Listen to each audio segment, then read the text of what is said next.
What if you became a slave for one day? In 2017, the German publication did compare the labor of African migrants in modern Italy to slavery.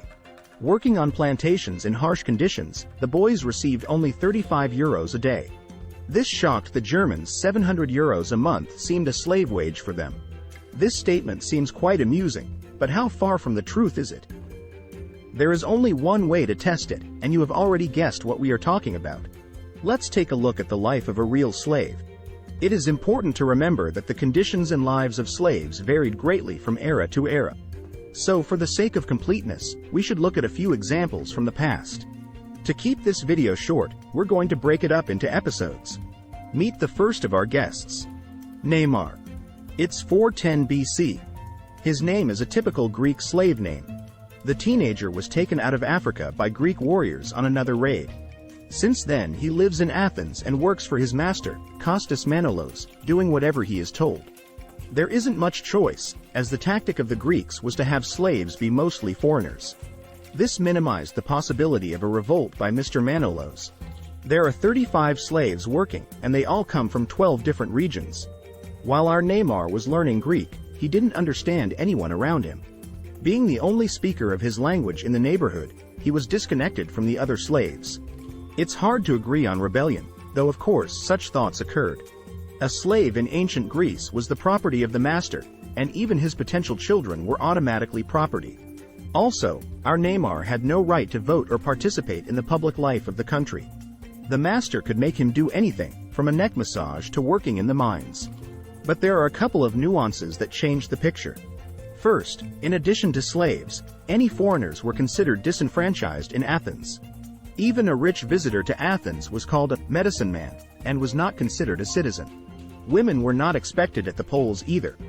Of the city's 300,000 population, only 10% could call themselves citizens. But even that is not the main point.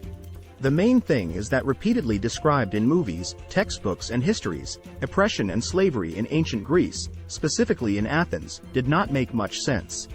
The master, in this case Kostas Manolos, could abuse the slave as much as he wanted, but he still needed to feed and maintain his property. There were instances of cruelty, but overwhelmingly, slave owners were guided by pure rationality. If the slave was part of the property, why not make money from him? Among other things, abusing a slave could inadvertently kill him, which was considered a serious crime. Finn law forbade it, believing that killing angered the gods. Even a wealthy slave killer was sent to court, where he faced a huge fine and sometimes even military exile to atone for the blood with blood. So, more often than not, slave owners acted rationally, and that was the plan of our hero, Mara. He's a handy guy, and from his youth could fix or build anything. Manolos quickly realized that Neymar's construction skills could be capitalized on. There were several options. The less wealthy slave owners simply took slaves with them, getting paid for their double labor. At the same time, the slaves had to be fed and cared for. Often this didn't make economic sense, and so most slave owners simply let the slaves go free. This means that our Neymar lives apart from his master, Manolos. He is an ordinary construction worker, working on repairs to the Temple of Erechtheion. Thanks to the advancement of Greek literature, we have incredibly clear documents about the wages and jobs of that era. These can be found in a book called The Organization of Public Building in Ancient Greece. In a nutshell, the average construction slave could well have been paid more money per day than an architect.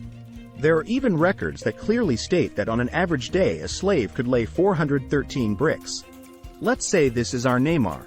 He was laying bricks, laboring alongside free men and receiving exactly the same wage. The only difference is that Neymar gives a percentage of his wages to his boss, Manolos. Greeks were smart guys and understood that non-free labor would not be of high quality. Slaves and free builders were mostly engaged in rough work, such as assembling scaffolding. There were many such slaves, but they had no motivation to work for real. Everyone understood that no amount of ass-kicking would make a forced laborer do a good job. Neymar, on the other hand, is a different story. It's critical for him to do a great job to make good money, even despite the tax. The master of this scheme existed thousands of other slaves, artisans, cooks, blacksmiths, and even dancers. There were hordes of slaves walking around Athens who were not chained to the master. They even coined a special term for them, those living away from home. The ancient Greek writer Xenophontes recalled such slaves as excessively insolent. After all, they were indistinguishable from free people. Rarely anyone dared to offend them, and they could even criticize the citizens without being punished. Let's move on to the figures. The monetary system of ancient Greece was simple. The basic monetary unit is the drachma, which consists of 6 obols. In turn, in talents, the muses make up 1 mina. There were also talents with a value of 60 minutes, but this is expensive and for our consideration does not matter. There is a myth that the average wage of a Greek artisan of the 5th century BC was 1 drachma per day. This is a complete lie, as can be seen at least in the example of the builders. As we have already mentioned, in construction a slave laid an average of 413 bricks a day. The figures are taken from the book we mentioned earlier.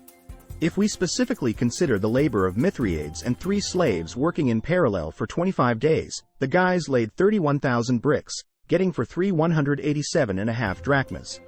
Divided by 3, we get that for a typical month of work on the temple Neymar received about 62 drachmas. Let's assume that the master took 50%, and Neymar had about 30 drachmas of earnings, or a little more than a drachma a day. For 1 drachma in the 5th century BC you could take 3.5 liters of olive oil, 10 kilograms of barley or 5 liters of expensive wine. Also 1 drachma is 3 tickets to the theater, a full visit to a Bart, or even half a sheep. At the same time, the master also had a flat 30 drachmas a month, and the system suited everyone perfectly. No one forbade the slaves to make purchases, for, as we have already mentioned, they did not differ from ordinary people in appearance. Even less gifted than our Neymar, slaves still received at least half a drachma a day on such jobs and quietly survived. Of course, the owner could think of reselling a slave or taking him home, but it did not happen very often. And later it was regulated by laws. It got to the point that a slave could demand a change of master if he could prove the cruelty and harshness of the conditions. And, of course, sooner or later a slave wanted freedom and could give it to his master by direct decree, or by means of a will. Freedom could be demanded by the slave himself, proving his independence in court. This was a little difficult, for it cost upwards of 200 drachmas to go to court, which, you will remember, is our Neymar's wages for many months.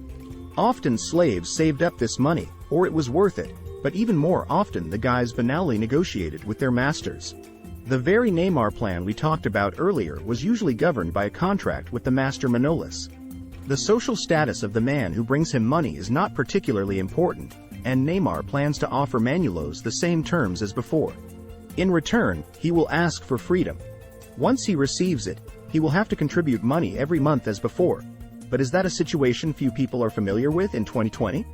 The slaves in Athens even had their own financial organization, or rather, not their own, but a thing called Iran. They used it as a kind of common house, with the functions of a bank. Slaves all over Athens deposited money there and often borrowed to pay for their ransom. In the second edition of the History of Slavery of the Ancient World there is a record of the price of redemption of a slave. So, one guy from Athens bought himself for 13 minutes, which equals 1,300 drachmas. That is about 5 years of our Neymar. It is hard to save up such a thing, so the slave used the yerin, taking therefrom 7 minutes in return. He had to pay the yerin, an amount every year for 13 years, such an analog of a loan. But often even former slaves who paid their debts continued to donate money to our faith to help their fellow slaves. Our Neymar donates money there too and is sure to negotiate with Manulos himself to become free. He is lucky, and some will say we have chosen the perfect example. In ancient times, the relationship between master and slave was considered something commonplace and not inferior to kinship. Slaves were everywhere, but you can't consider them an extremely oppressed people, at least in Athens. In the rest of Greece, torture, starvation, and physical mutilation were commonplace. However, when it comes to events before our era, when human life was generally worthless, we have deliberately chosen a positive example. Not to try to refute the truth that slavery is bad, but to show that the very concept of slavery is relatively modern. In the past, it was a normal part of human life. And in life, as we know, even the rich cry and the poor become rich. In many comedies by the Greek playwright Aristophanes, slaves are the protagonists, and they often socialize as equals with their masters, argue with them, and even point things out. In many aspects, our Neymar's life was freer than that of millions of people alive today. and that is what we need to remember. Studying history, the main lesson is that people are great at labeling certain words for profit. Thousands of examples of modern-day slavery never cease to be, even though they are called by a different name. See you again, friends. Thanks for watching.